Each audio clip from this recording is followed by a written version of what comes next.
Hello viewers, কেমন আছো সবাই? আশা করি সবাই অনেক ভালো আছো। তবে তোমাদের সবাইকে আরেকটা নতুন ভিডিওতে স্বাগত জানাই। এই মোবাইলটার নাম হইতেছে Realme C51। টোটালি দেখতে গেলে মানে আইফোনের ছোট ভাই লাগতেছে, বাকি আসলে মোবাইলটা দেখতে মানে অনেক সুন্দর লাগতেছে আর কি। তাই ভাবলাম যে চলো আজকে এটার ক্যামেরা টেস্টিং করি, ঠিক আছে?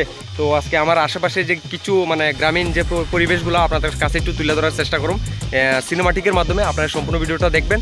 আর চলেন এই মোবাইলটা এখন টেস্ট করা যাক।